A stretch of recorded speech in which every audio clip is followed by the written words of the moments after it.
اور وہ اپنے اللہ کے سامنے سرخرو ہو۔ عزیزان محترم، لیکن اس آیت کا مصداق ختم مرتبہ حضرت محمد مصطفیٰ صلی اللہ علیہ وسلم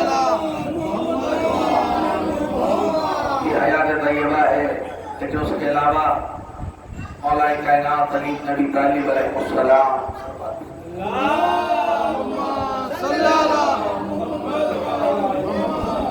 اور امام حسین علیہ السلام صلی اللہ علیہ وسلم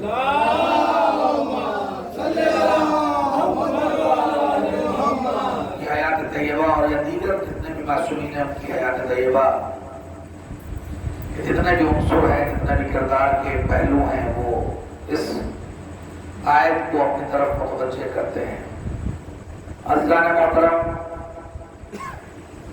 ان لوگوں کے صفات بہت بالا تر ہیں، مقدس شخصیتیں جنہوں نے ہم کو اللہ سے وابستگی کا طریقہ اور سلیقہ سکھایا، جنہوں نے بتایا کہ رب کون ہے، اس کی وحدانیت کا کلمہ کس طرح پڑھنا چاہیے، اور اپنی زندگی کو اسی راستے پر لے جا کر منزل مقصود تک ہم کو پہنچانے کی ایک بڑی ہم صحیح کی ہے، کوشش کی ہے۔ لیکن ان ذوات مقدسہ کی حیات طیبہ صرف یہی تک محدود نہیں ہے۔ اگر ہم کہیں کہ ہم بہت کامیاب ہیں تو یہ آپ کی اپنی ذاتی کامیابی ہے، اس سے دوسروں کو ادراک حاصل نہیں ہو سکتا، دوسروں کو فائدہ نہیں حاصل ہو سکتا۔ ان مقدس ذوات مقدسہ نے اپنی زندگی کے ان تمام عنصر کو، ان تمام پہلوؤں کو اپنے تک محدود نہیں رکھا، بلکہ اپنے پیچھے چلنے والوں تک بھی کر کے بتایا کہ دیکھو جو ہمارے راستے پر چلے گا، اگر ہم نفس مطمئنہ کے مزداق ہیں تو ہمارا پیچھے چلنے والا انسان بھی نفس مطمئنہ کا مزداق ہو سکتا ہے۔ اور یہ صرف زبانی باتیں نہیں ہیں، بلکہ متعدد موقعوں پر نہ جانے کے بڑے واقعات ہیں کہ جو ان معصومین کے قریب کے اصحاب جنہوں نے اپنی زندگی کو ان کے اوپر وقف کر دیا، انہوں نے اپنی زندگی میں محسوس کیا کہ ان کا مرتبہ کتنا بلند دوبارہ ہو گیا۔ بہت سے واقعات ہیں، بہت سے افراد ہیں، اور یہی سب سے بڑا کمال اور خاصہ ہے ان مقدس معصومین کا کہ جنہوں نے اپنے تک کمال کو محدود نہیں رکھا بلکہ دوسروں تک پہنچانے کی کوشش کی۔ اور یقین جانیے عزیزان محترم، آج ہم اس دور کی بھارتی زندگی میں محسوس نہیں کر پاتے کہ ہمیں کیا کرنا چاہیے، ہمیں اللہ کا کی قربت کیسے حاصل کرنی چاہیے، ہم اللہ کے قریب کیسے ہو سکتے ہیں۔ تو اس پہ انہی مقدس شخصیتوں نے بتایا کہ اگر تم چاہتے ہو کہ اللہ کے قریب ہونا چاہتے ہو تو پہلی چیز ہے کہ اللہ کی بارگاہ سے جو کچھ ملے اس پر شکر کرو اور راضی پر رضا رہو۔ صلوات دیتے رہو۔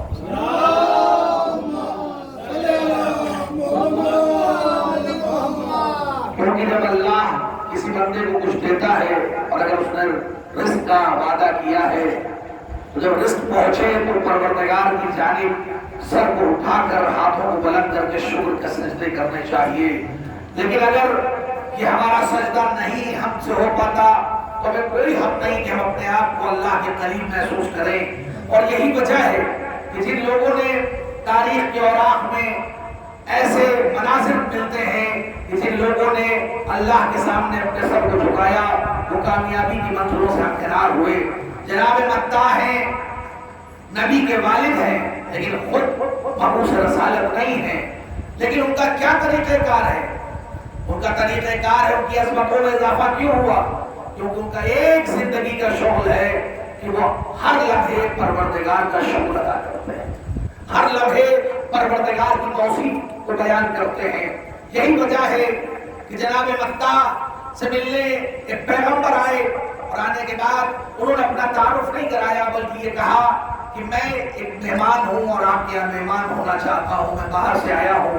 اب انہوں نے دیکھا کہ جناب متع جا رہے ہیں جنگل کی طرف، لکڑیاں کاٹی، شکر کر رہے ہیں پروردگار، اور کرنا بھی چاہیے۔ یا پروردگار تیرا لاکھ لاکھ شکر ہے تو نے درختوں کو نہ بنایا ہوتا تو میں لکڑیاں کہاں سے حاصل کرتا۔ پروردگار تیرا شکر ہے پھر لکڑیاں کاٹ کے الگ ہوئے اب شکر کر رہے پروردگار تیرا کیا کرم ہے کہ اگر یہ ہاتھ نہ ہوتے تو میں لکڑیوں کو کاٹتا کیسے، میں درخت سے ان لکڑیوں کو حاصل کیسے کرتا۔ اس کے بعد پھر گئے اور کھیتوں سے جو چیزیں اناج ہے اس کو لے کے آئے، اب شکر کے پھر سجدے کر رہے ہیں۔ پروردگار تیرا شکر ہے تو نے اناج کو پیدا کیا، تم نے مجھ غریب تک اس اناج کو پہنچایا اور جنگل میں رہنے والے نہ جانے کتنے جانوروں تک پہنچایا۔ پروردگار کا شکر کرنے کا سلیقہ اور طریقہ جناب متا بتاتے جا رہے ہیں۔ پھر آئے، اب گھر میں اس اناج کو لیا، پیسا اس کو اور روٹیاں بنا رہے ہیں، شکر کے سجدے کر رہے ہیں۔ ابھی ایک نوالا نہیں کھایا لیکن نہ جانے کتنے بار شکر کے سجدے کر رہے ہیں۔ نبی اللہ نے ہاتھوں کو جوڑ کے کہا، اے جناب متا، آپ کی عظمت پروردگار کی بارگاہ میں اس لیے بلند و بالا ہے کہ آپ لمحہ بلمحہ اللہ کی نعمتوں کے لیے شکر ادا کرتے ہیں۔ عزیزان محترم، جس دن ہماری زندگی میں یہ عمل پیدا ہو جائے کہ ہم چھوٹی سی بڑی سی نعمتوں کو جب بھی پائیں تو اللہ کے سامنے شکر کے سجدے کریں، تاکہ جو دینے والا ہے وہ اور دے اور جو ہمیں ملے وہ زیادہ سے زیادہ مل سکے۔ صلی اللہ علیہ وسلم۔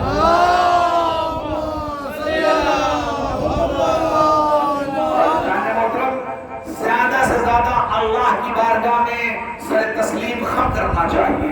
اگر ہم چاہتے ہیں کہ اس نفس مطمئنہ کے مزداق تو نہیں لیکن اس راستے پر آگے بڑھ سکیں تو اللہ کی بارگاہ میں اپنے سر تسلیم کو خم کرنا چاہیے، جھکانا چاہیے اور کہنا چاہیے پروردگار جو کچھ ملا ہے صرف تیری بارگاہ سے ملا ہے، تیرا شکر ہے کہ تو نے رسول کے توسل سے، معصومین کے توسل سے یہاں تک پہنچایا ہے، ہم اسے حاصل کر رہے ہیں۔ یہی وجہ ہے کہ جب ان مقدس شخصیتوں نے اپنے اس کمال کو دوسروں تک پہنچایا تو اب شکر کرنے والوں میں عام انسان بھی نظر آ رہے ہیں۔ کون انسان؟ جناب مقداد ہیں، مولا کائنات کے چاہنے والے ہیں، شکر کے سجدے کرنے کے لیے زندگی گزار رہے ہیں۔ ایک دن مولا کائنات کے قریب آتے ہیں اور آنے کے بعد کہتے ہیں، آقا 3 دن ہو گئے ہیں فاقوں پر فاقے کر رہا ہوں۔ کوئی اور ہوتا، علی ان کے امام ہیں، کوئی اور ہوتا فوراً اشارہ کرتا زمین کو سب کچھ مل جاتا، لیکن امام نے کہا کیا چاہتے ہو؟ کہا بس آج کی رات کے لیے کچھ کھانے کا اہتمام ہو جائے۔ عزیزان محترم، اب اپنی نیت اور طینت کو پہچانیے اور ان مقرب شخصیتوں کی نیت اور طینت کو پہچانیے۔ پروردگار کے اس وارث نے کن فیکون کے مصداق نے اشارہ کیا اور کہا مقداد جاؤ اور ایک پتھر اٹھا کے لاؤ۔ جناب مقداد جاتے ہیں، چھوٹا سا پتھر لاتے ہیں، علی بن ابی طالب نے اشارہ کیا، اس نے اپنی حیت کو بدلا، وہ پتھر تھا وہ سونے کا پتھر ہو گیا۔ اب جناب مقداد کو چاہیے تھا وہاں سے چلے جاتے، اس پتھر کو لے لیتے، اس کو بیچتے، اپنے اہل و عیال کے لیے کچھ کھانا فراہم کرتے، لیکن اسی کو کہتے ہیں زندگی میں عظمت پانا۔ اب جناب مقداد وہاں سے جا نہیں رہے بلکہ دوسرے پتھر کو اٹھایا جو بڑا ہے اور اس کو اس چھوٹے پتھر کو توڑنا شروع کیا جو سونے کا ہو چکا ہے، اور جب توڑا تو چھوٹا سا ٹکڑا لے کر جانے لگے۔ علی بن ابی طالب نے پوچھا مقداد کہاں جا رہے ہو؟ اس کو پورا کیوں نہیں لے جاتے؟ کہا نہیں بس یہی میرے لیے کافی ہے۔ اور پھر جو جملہ کہا وہ قیامت تک کے لیے ہمارے لیے سند ہے۔ ہم تھوڑی سی پریشانی میں پریشان ہو جاتے ہیں، پروردگار ساری پریشانی ہمارے لیے، ساری مصیبتیں ہمارے لیے۔ اب علی کا چاہنے والا کہہ رہا ہے کہ علی بن ابی طالب سے مخاطب ہو کر کہتے یہ میرے لیے آج کے لیے کافی ہے، کل کی فکر وہ کرے جس کے پاس علی جیسا انسان ہو۔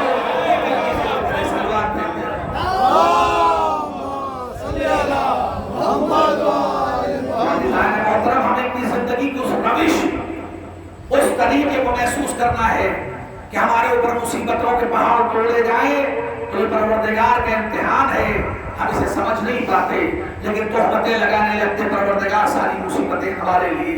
اور جو چیز انسان کو نفس مطمئنہ کے قریب لے جاتی ہے وہ دوسری چیز ہے کہ اگر ہم یہ چاہتے ہیں کہ دنیا میں کامیابی حاصل کریں تو ہمیں چاہیے کہ ہم بے خوف حق کے راستے پر آگے بڑھتے چلے جائیں۔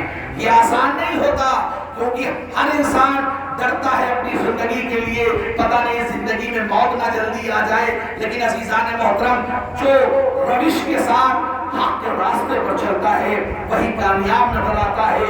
علی بن ابی طالب کا چاہنے والا ہے، اسی روش پر آگے بڑھ رہے ہیں. جناب کریمہ ابن عدی ہیں, علی ابن ابی طالب کے چاہنے والے ہیں, شام کے حاکم کی طرف خط بھیجا ہے مولا کائنات نے. چاہیے تھا کہتے کہ میں نہ جاؤں گا کیونکہ میرے پاس سپاہی نہیں ہے, میرے پاس لوگ نہیں ہے, میں دربار شام میں جاؤں گا اور اس خط کو لے کر جاؤں گا جس میں دربار شام کے حاکم کے خلاف باتیں لکھی ہوئی ہے, حکم صادر کیا گیا ہے. لیکن جناب کریمہ جیسی شخصیت شاید آواز دینا چاہ رہی ہے کہ جس کے نظر میں صرف اللہ کا خوف ہوتا ہے وہ دنیا کے کسی ظالم کا خوف اپنے پاس نہیں رکھتے. اب جناب کریمہ جاتے ہیں, دربار میں کھڑے ہیں, یہاں سے وہاں تک ایک بڑی قالین لگی ہوئی ہے.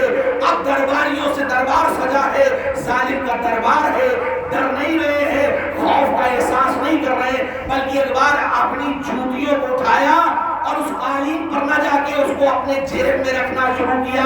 ایک بار بادشاہ نے دیکھا, کہا کہ چلے آؤ کریمہ, تمہارے پیر کی جوتیوں سے میرا قالین گندا ہوتا ہے تو ہو جانے دو, چلے آؤ.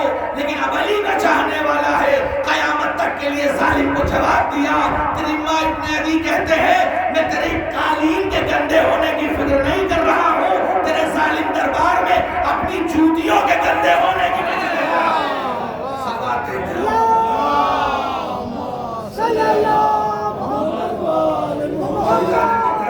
جب ایسا جذبہ ایسا بلبلہ ہوتا ہے تب علی کا چاہنے والا آدمی جمتا ہے. ہم صرف علی علی کے نام کے نعرہ لگائیں, امام حسین کے نام کے نعرے لگائیں, ختمی مرتبت کے نام کے نعرے لگائیں, لیکن جب تک وہ احساس, وہ بلندی, وہ کردار ہمارے اندر نہیں پیدا ہوگا تو ہم کامیاب نہیں ہو سکتے. یہی تو وجہ ہے کہ اگر آج جو ہماری تنزلی کی وجہ ہے وہ یہ ہے کہ ہم نے رسول کو رسول نہیں مانا, ہم نے اہل بیت کو اہل بیت نہیں مانا, ہمیں اپنے اوپر زیادہ یقین ہے, ان مقدس ذاتوں کے اوپر یقین نہیں ہے. ذرا تصور کریے, کاش ہم نے ختمی مرتبت کو دل کی گہرائیوں میں اپنی زبانوں تک, اپنے فکر تک لے آئے ہوتے تو آج ظالم طاقتیں ہم سے پریشان ہوتی. اور یہی وجہ ہے کہ جو اپنے ذہن میں ختمی مرتبت کے کردار حق شناسی رکھتا ہے وہ دنیا کو آواز دیتا ہے کہ میں حسن نصر اللہ, دنیا کے جتنے ظالم ہیں کسی ایک جگہ اکٹھا ہو جائے, میں علی کا لال تمہیں خیبر کی یاد نہ دلا دوں. حسن نصر اللہ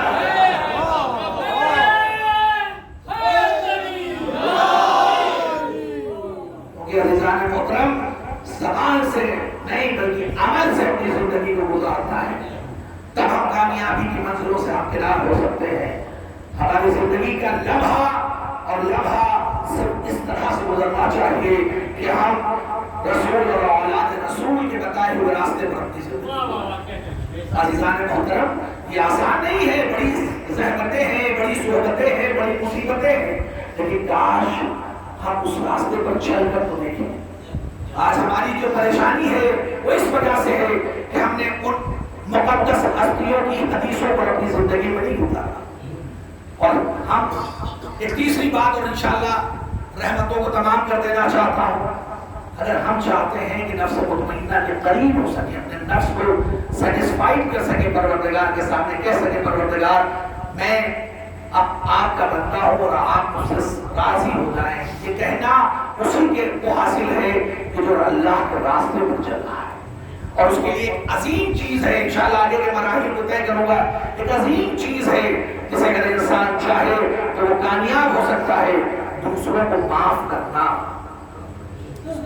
ہم دوسروں کو معاف نہیں کرتے, کوئی بات ہوئی, جھگڑا ہوا, لڑائی ہوئی, معافی سامنے والا مانگ رہا, معاف کرنے کو تیار نہیں ہے. ہم حاکم ہیں, بادشاہ ہے, ہم سے غلطی اس نے کیا کر دی ہم ماننے کو تیار نہیں.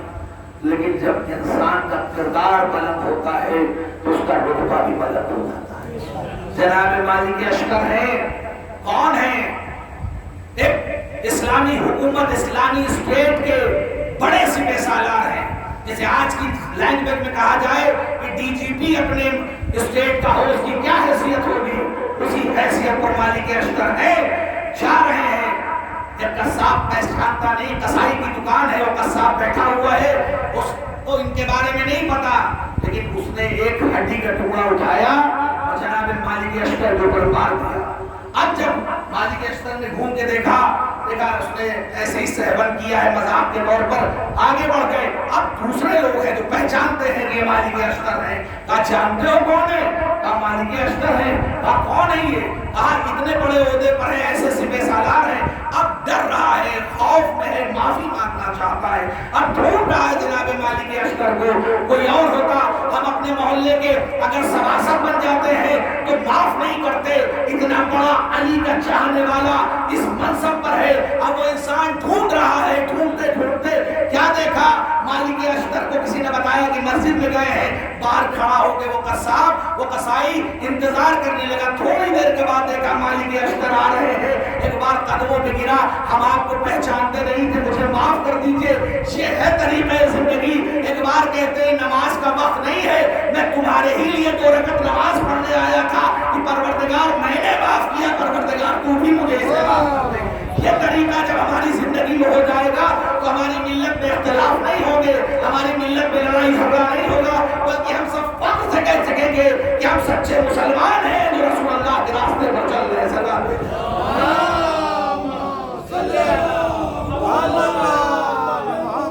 عزیزان محترم، اس روش کو اپنائیے، اس راستے کو اپنائیے، تب اپنے آپ کو کہہ سکتے ہیں کہ آپ کامیاب ہیں. ورنہ فرش اعلیٰ کی شانے سے، عید میلاد النبی کرنے سے کوئی فائدہ نہیں کہ جب تک وہ باتیں آپ کے قلب و شعور تک نہ پہنچ جائیں. جب انسان کے قلب و شعور میں کوئی باتیں پہنچ جاتی ہیں، اسی لیے منبر سے ان باتوں کو بتایا جاتا ہے کہ آپ کے نبی نے کیا کیا کارنامہ کیا، کیا کیا عظمتیں تھیں، تاکہ ہم اس کو محسوس کر کے اپنی زندگی کو آگے بڑھائیں. عزیزان محترم، اور یہی وجہ ہے کہ ہر موقع پر ختم مکتبت ماں باپ کی عظمت کو بیان کیا ہے. اولیاء کائنات نے ماں باپ کی عظمت کو بیان کیا ہے. آج ہم بڑے فخر کے ساتھ، میں اپنی ملت کے بارے میں بات کر رہا ہوں. صاحب ہم کون ہیں؟ مولائی ہیں. انیس صاحب مولائی، بہت بڑے مولائی. کیا ہے صاحب؟ باہر پورے سماج میں محرم میں پانی کی سبیل لگاتے ہیں. گھر میں والدین پانی مانگتے رہتے، اس کا احساس نہیں ہے. باہر سبیل لگانا ضروری ہے، لیکن پہلے گھر میں موجود ماں باپ کی کفالت کر لو، تب تمہیں حق ہے کہ حسین کے نام پر پانی پلاؤ.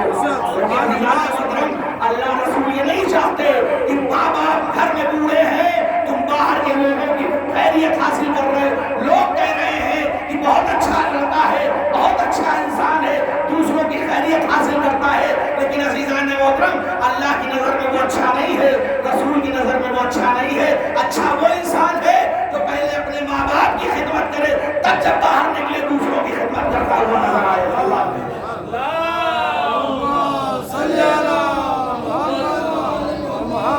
ابراہیم مجاب ہیں، آپ ایام اعظم میں بیٹھے ہیں نا امام حسین کی فرش اعلیٰ پر. اتنا بڑا روضہ ہے، خدا سب کو جانا نصیب ہو. ہر انسان کو جو اس فرش اعلیٰ پر بیٹھا ہے یا جو آواز کو سن رہا ہے، کربلا جانا نصیب ہو. جائے گا تو دیکھے گا کہ مقتل کے جو لوگ شہید ہوئے، ان کا جو قبر کا منظر ہے وہ باہر ہے روضے کے. قبر امام حسین کے قریب سے 2 روضہ ہے جو اس پریمائسس کے اندر ہے. ایک دوست حبیب ابن مظاہر کا روضہ اور ایک ابراہیم مجاب کا روضہ، اس کے علاوہ کسی کا نہیں ہے. جناب حبیب ابن مظاہر تو بڑی عظمت رکھتے تھے. ابراہیم مجاب کون ہے؟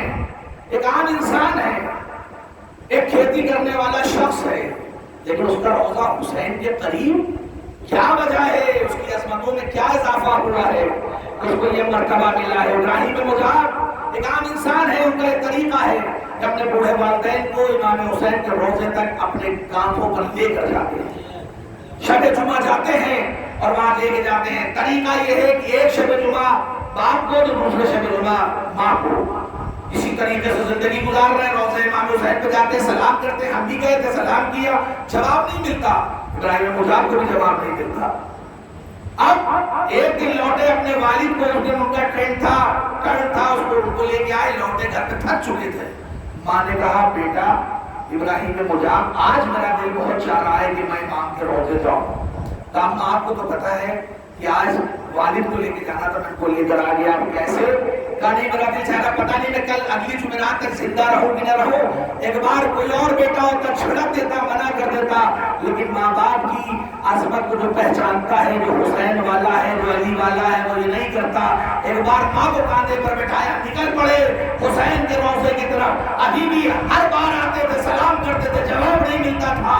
اب کی بار جب آئے ہیں روضے امام حسین کے قریب، سلام کیا، ادھر سے آواز آئی، جواب سلام ہوا۔ امام حسین نے جواب دے کر عظمتوں میں اضافہ کر کے بتایا، جو اپنے والدین کی اہمیت کو جانتا ہے تو حسین بھی اس کی اہمیت کو بڑھا دیتے ہیں۔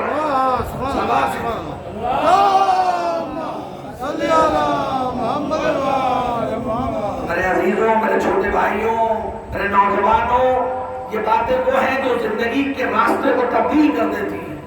ایک لمحے کے لیے لمحے فکریہ ہے کہ کاش ہم فرش امام حسین پر بیٹھ کر کوئی ایک اچھا کام تو کریں، یہاں سے اٹھنے کے بعد جائیں تو آپ کے کردار میں کچھ فرق تو آئے، ورنہ اس فرش پہ بیٹھنے کا کیا فائدہ؟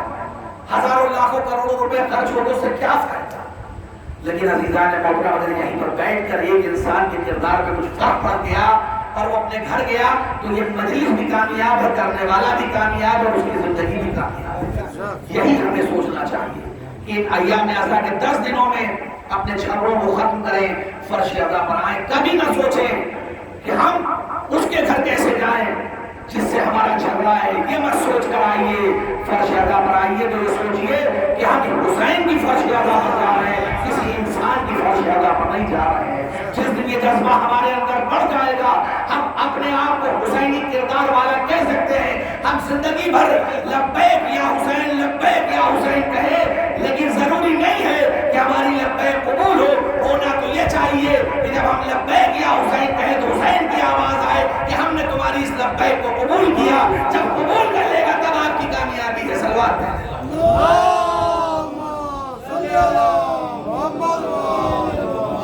محترم، یہ فرش اعزا ہے ان مقدس شخصیتوں کی یاد کو تازہ کرنے کے لیے بچھائی گئی ہے جنہوں نے اپنی زندگی کا لمحہ لمحہ اللہ کے راستے پر قربان کر دیا۔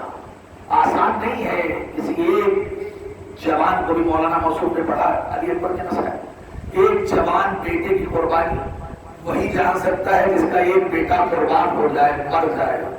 ایک نہیں نہ جانے کتنے بیٹوں کو گوہر آبدار کو سرزمین کربلا پر قربان کر دیا، اور اس کے بعد بھی امام حسین نے یہی تو شکوہ کیا جسے میر انیس نے نقل کیا ہے۔ اتنے ظلم اور مظالم کے بعد بھی کسی نے پرسہ نہیں دیا، کسی نے پوچھا نہیں حسین تمہارا کیا کیا لٹ گیا۔ عزیزان محترم، ہاں صرف تصور کریے حسین کا کردار کتنا بلند ہے۔ یہی تو وجہ ہے کہ ماں ضرور پس پردہ رو رہی تھی کہ میرا لال قربانیاں دے رہا ہے، کوئی اس کو پروچ بھی نہیں رہا۔ مسلمان اپنے آنکھوں کے سامنے حسین کے آبشاروں کو قربانی کی منزلوں تک پہنچاتے ہوئے دیکھ رہے ہیں۔ حاضرانو، یہی تو وجہ ہے ایک جانثار، ایک حسین کا چاہنے والا جسے سعید کہتے ہیں، بہت بڑی شخصیت ہے، ہر موقع پر امام حسین کے ساتھ رہے۔ جب جناب مسلم کو خط بھیجنا تھا تو جناب سعید اس خط کو لے کر سب سے آخر والے خط کو لے کر آتے ہیں۔ امام حسین کی نگاہ میں سعید کا مرتبہ بہت بلند ہے، وہی سعید ہے۔ آج ہم نماز مسجد میں پڑھنے کے بعد فخر کرتے ہیں ہم نے نماز پڑھ لیا، لیکن لاکھوں سلام سعید پر، زہیر پر کہ جس نے امام حسین کو اس کربلا کی سرزمین پر نماز پڑھوانے کے لیے مددگار ہوئے۔ ایک بار آواز دیتے آقا آپ نماز پڑھیے، ہم آگے کھڑے ہوئے ہیں، اپنے سینوں سے تیروں کو روکیں گے، آنے والے ہر نیزے کو اپنے سینوں کو روکیں گے۔ حاضرانو، وہ وقت بھی آیا کہ یہ جانثار آگے کھڑے رہے، امام حسین نماز خوف ادا کرتے رہے، جلد سے جلد ادا کر کے جب پلٹے ہیں تو کیا منظر دیکھا، سعید و زہیر ریڑیاں رگڑ رہے ہیں۔ ایک بار امام حسین نے سعید کے سر کو اپنے زانوں پہ رکھا اور کہتے ہیں سعید تم پر ہمارا سلام، جاؤ روز محشر پروردگار تمہاری عظمتوں میں اضافہ کرے گا۔ جناب سعید نے حسین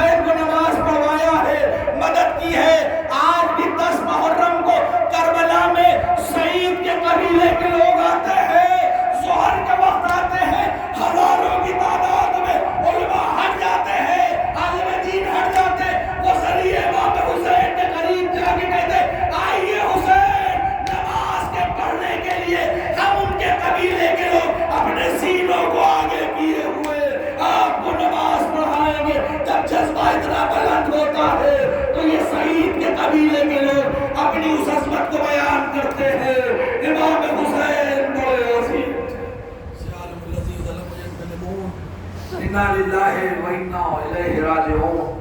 پروردگار ہماری اس مقصر سی عبادت کو قبول کر، ہمیں جو بیمار ان کو شفائے کامل اور عاجل عطا، ہمیں جو مقروض ان کے قرضوں کو جلد سے جلد عطا کر دے۔ پروردگار ہماری ملت میں اتحاد اور اتفاق پیدا کر۔ پروردگار ہمارے اندر وہ جذبہ پیدا ہو کہ ہم اپنے پڑوسیوں کا خیال رکھ سکیں۔ پروردگار ہماری ملت میں محبت اور اخوت بڑھے۔ پروردگار علماء اعلان کا سایہ ہمارے سروں پر باقی رکھ، پرچم حق کو سر بلند کر، پرچم کفر و نفاق کو سر قبول کر۔ منتقل خون حسین امام زمانہ جل فرجہ شریف کا جلد از جلد ظہور ہو، ہم ان کے آباد و انصار میں شمار۔ ماتم حسین۔